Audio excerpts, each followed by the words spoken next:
विद्यार्थ्यांनो, आज आपण शिकणार आहोत स्वर, मात्रा आणि त्यांचा प्रयोग. तर चला सुरू करूया. स्वर यांना आपले स्वतंत्र ध्वनी प्राप्त झालेला असतो, परंतु व्यंजनाच्या बाबतीत तसं नसते. व्यंजन हे नेहमी हलवंत असते. जेव्हा त्यांना स्वरांची साथ मिळते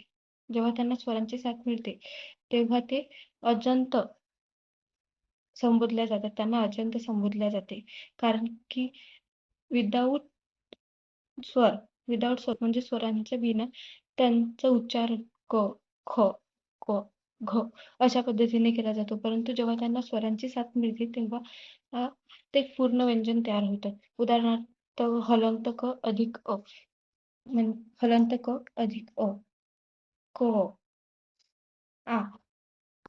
आ स्वराला जेव्हा हलंत क मध्ये मिसळवण्यात येते तेव्हा त्याचा स्वर पूर्ण होऊन का असं उच्चारण केले जाते.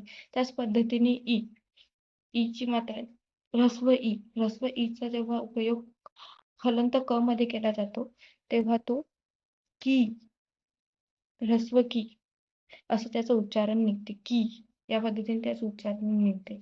त्याच पद्धतीने हे हलंत क सोबत जेव्हा दीर्घ ई चा प्रयोग केला जातो, या स्वराचा दीर्घ स्वराचा प्रयोग केला जातो तेव्हा तो होतो की. अशा पद्धतीने इतरही उ, ऊ, रू, रू, ए, ऐ, ओ, औ, आहा या स्वरांचा जेव्हा प्रयोग केला जातो, व्यंजनांसोबत या स्वरांचा जेव्हा प्रयोग केला जातो तेव्हा त्यांना कू, कू, हलंत क अधिक ह्रस्व रू इज इक्वल टू क्रू, हलंत क अधिक दीर्घ रू, क्रू अशा पद्धतीने त्या स्वरांचा उपयोग करण्यात येतो, त्याचा प्रयोग करण्यात येतो. त्याच पद्धतीने हलंत क अधिक ए, के म्हणजे अजंत के, म्हणजे त्याला स्वराची साथ मिळालेली आहे. त्याच पद्धतीने हलंत क अधिक ऐ, कै, हलंत क अधिक ओ, को, हलंत क अधिक औ, कौ, हलंत क अधिक ला विसर्ग लागतो, अनुस्वार स्वर. कम, हलंत क अधिक आहा म्हणजे विसर्ग. क ला विसर्ग जेव्हा लागतो तेव्हा ते कहा, कहा या पद्धतीने त्याचं उच्चारण केलं. प्रकारे जेव्हा व्यंजनांना स्वरांची साथ लागते, हलंत व्यंजन हे अजंत होतात, तेव्हा त्यांचा उच्चार क, का, की, कू, क्रू, के, कै, को, कौ, कम, का अशा पद्धतीने केला जातो.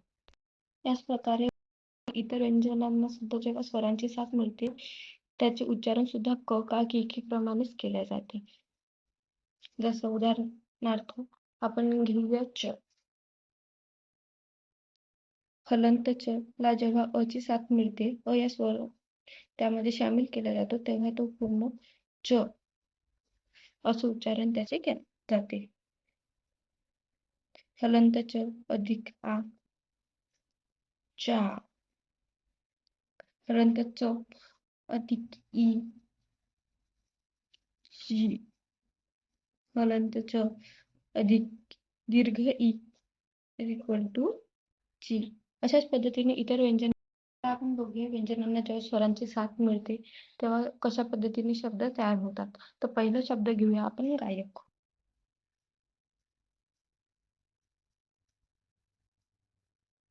गायक हो.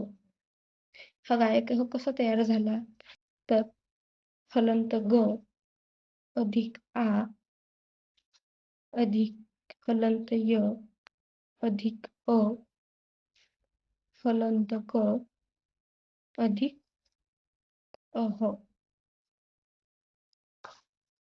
जेव्हा हलंत व्यंजनांना स्वरांची साथ मिळाली तेव्हा ते अजंत व्यंजन तयार झाले आणि त्याच्यातूनच तयार झाला गायक हा शब्द.